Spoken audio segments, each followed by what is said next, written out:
طقس حار وقيد تعيشه مدينة فاس كل الصيف. الحرارة تتجاوز 40 درجة مئوية وتكون لها انعكاسات على جسم الإنسان، خاصة فئة المسنين والمرضى.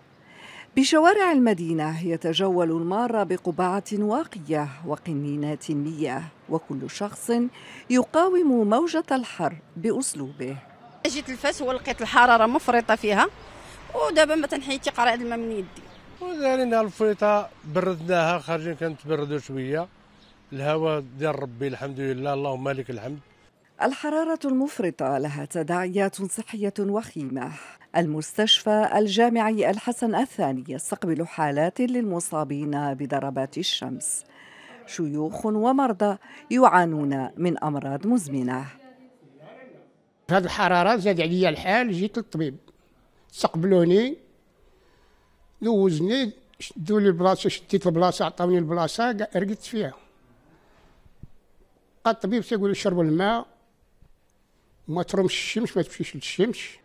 داخل المستشفى يتم تشخيص الحالات والتكفل بها والتأكد من الأعراض الناجمة عن التعرض للشمس والحرارة المرتفعة.